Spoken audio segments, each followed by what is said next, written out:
शरारती दोस्त। दादाजी के घर पर पिछले कुछ दिन बहुत ज्यादा शांत रहे। गीती अपना समय बड़े कमरों और लंबे हॉलवे को खोजने में बिताती, लेकिन करने के लिए कुछ ज्यादा था नहीं। घर बहुत बड़ा था और गंभीर था, और उसके दादाजी ने स्पष्ट कर दिया था कि उसका घर शोर शराबा करने वाले बच्चों के लिए नहीं है। बस एक ही आवाज आती थी हॉलवे में, पुरानी घड़ी की, जो धीमे बोरिंग घंटों को टिक टिक करने में बिताती थी। लेकिन फिर एक दोपहर जब गीती बागीचे में बैठी फव्वारे में कंकड़ फेंक रही थी, उसने एक छोटे लड़के को देखा जो आम के पेड़ के पीछे से झांक रहा था। उसकी बड़ी काली चमकदार आंखें थीं और ऐसी मुस्कान थी जो लगती थी कि वह कुछ शरारत की प्लानिंग कर रही हो। गीती ने एक भौं ऊपर उठाई और उसकी तरफ हाथ हिलाया। शांत आंगन में किसी और को देखकर हैरान थी वो। लड़का हिचकिचाया, फिर आगे बढ़ा। वह लगभग गीती की उम्र का ही था, शायद थोड़ा छोटा, और एक सरल शर्ट और शॉर्ट्स पहने हुआ था जिन्होंने शायद पहले कुछ बेहतर दिन देखे थे। उसके नंगे पैर धूल से भरे थे और उसके बाल हर जगह खड़े थे, हालांकि किसी ने उन्हें तेल से चिकना करने की बहुत कोशिश की थी। हाय, गीती ने पुकारा उत्सुकता से। तुम कौन हो? लड़का मुस्कुराया, अपने सामने के दांतों के बीच का एक गैप दिखाते हुए। मैं छोटू हूँ। मैं पीछे अपनी माँ के साथ रहता हूँ। वो तुम्हारी रसोई में काम करती है। तुमने जरूर उसे पागलों की तरह सब्जियां काटते हुए देखा होगा। तुम यहाँ रहते हो? गीती ने हैरान होकर पूछा। छोटू ने गर्व से सिर हिलाया। नौकर के क्वार्टर में मेरी माँ मुन्नी है। वो सारा खाना बनाती है और सफाई करती है। गीती की आंखें बड़ी हो गईं। वह पहले कभी किसी से नहीं मिली थी जो नौकरों के क्वार्टर में रहता हो। मैं गीती हूँ, उसने कहा। मैं यहाँ अपने दादाजी के साथ रुकी हुई। मुझे पता है, छोटू ने समझदारी से कहा। सब उस लड़की के बारे में बात कर रहे हैं जो बूढ़े कर्नल के साथ रहने आई है।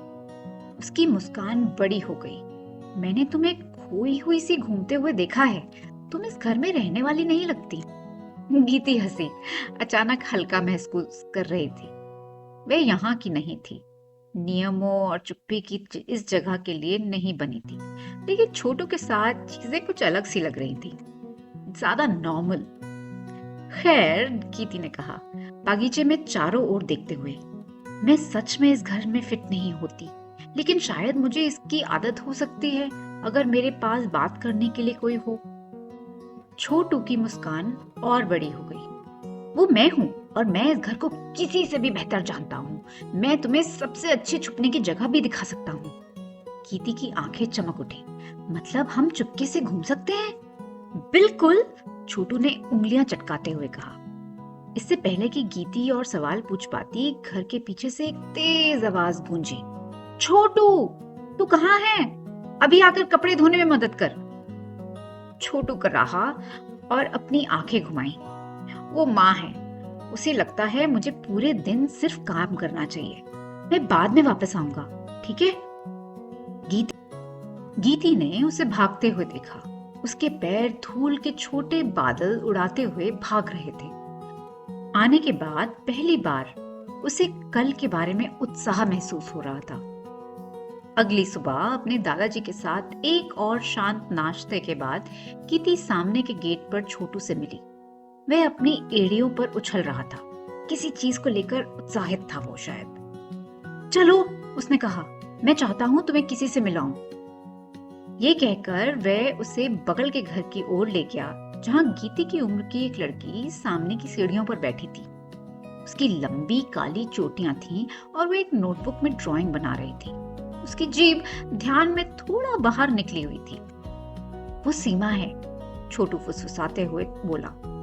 वो यहाँ सभी मजेदार स्थानों को जानती है। क्या मैं उससे मिल सकती हूँ? गीती ने पूछा, एक साथ घबराहट और उत्साह महसूस करते हुए। अरे सीमा, छोटू ने पुकारा, अपनी बाहें ऐसे लहराते हुए जैसे वह उड़ने की कोशिश कर रहा हो। लड़की ने ऊपर देखा और मुस्कुराई। ओह, हाय छोटू। ये गीती है जिसके बारे में मैंने तुम्हें बताया था, वह कर्नल के घर में रुकी है। सीमा ने जल्दी से अपनी नोटबुक बंद की और अपनी बाह के नीचे दबा ली। हाय गीती, वाह, तुम सचमुच उस बड़े घर में रहती हो? मेरे दादाजी वहां रहते हैं, गीती ने कहा। मैं बस छुट्टियों के लिए आई हूँ। अंदर बहुत कूल होगा ना? सीमा ने आंखें चमका कर बोला। मैंने हमेशा सोचा है कि वहां लुका छुपी खेलना कैसा होगा। छुपने के लिए कितनी जगह होगी ना वहां पर। गीती ने एक लंबी सांस ली। काश मैं अंदर खेल पाती।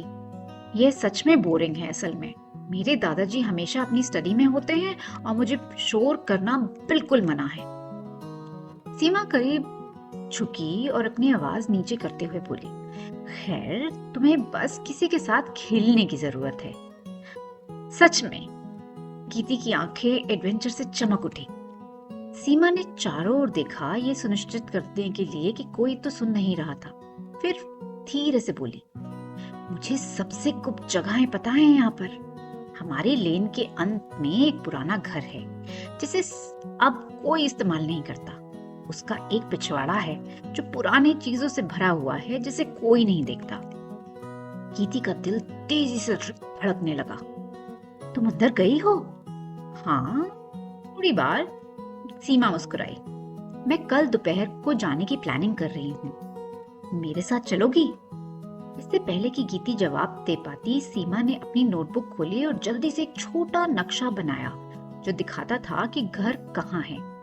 लो, उसने कहा पेज फाड़ते हुए, अगर तुम खो जाओ तो इसे देख लेना। गीती ने नक्शा लिया। उसके हाथ उत्साह से कांप रहे थे। आखिरकार एक असली एडवेंचर।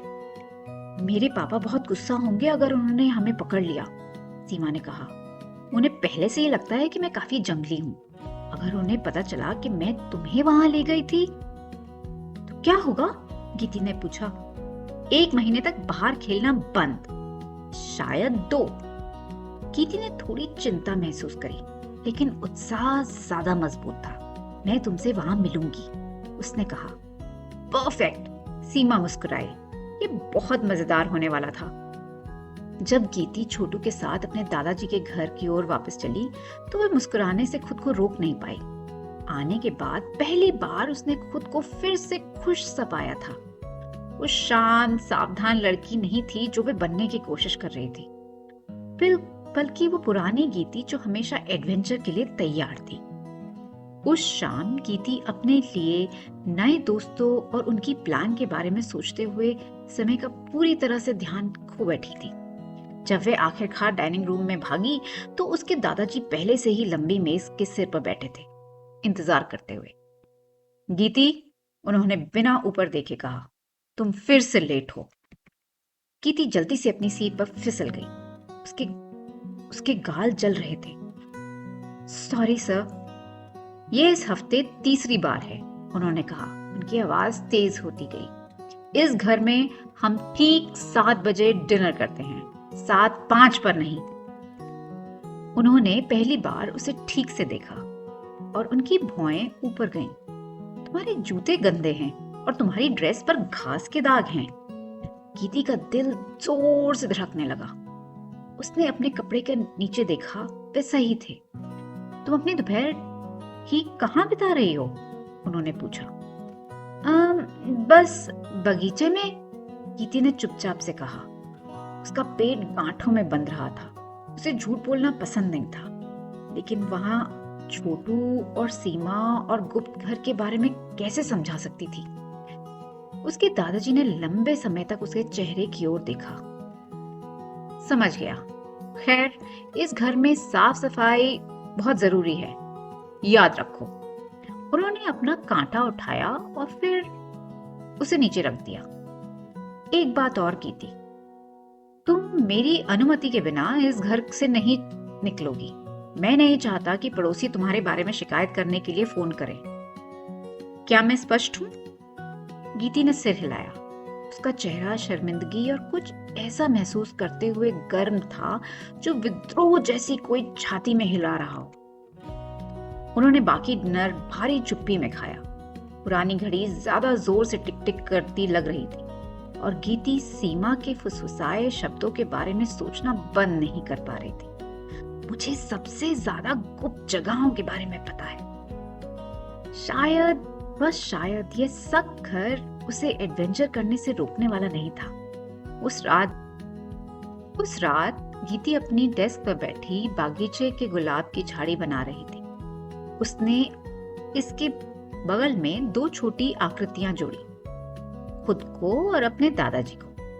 उसने उनकी आंखों के लिए बड़े बिंदु बनाए, फिर उनके चेहरे पर एक मुस्कान जोड़ने लगी।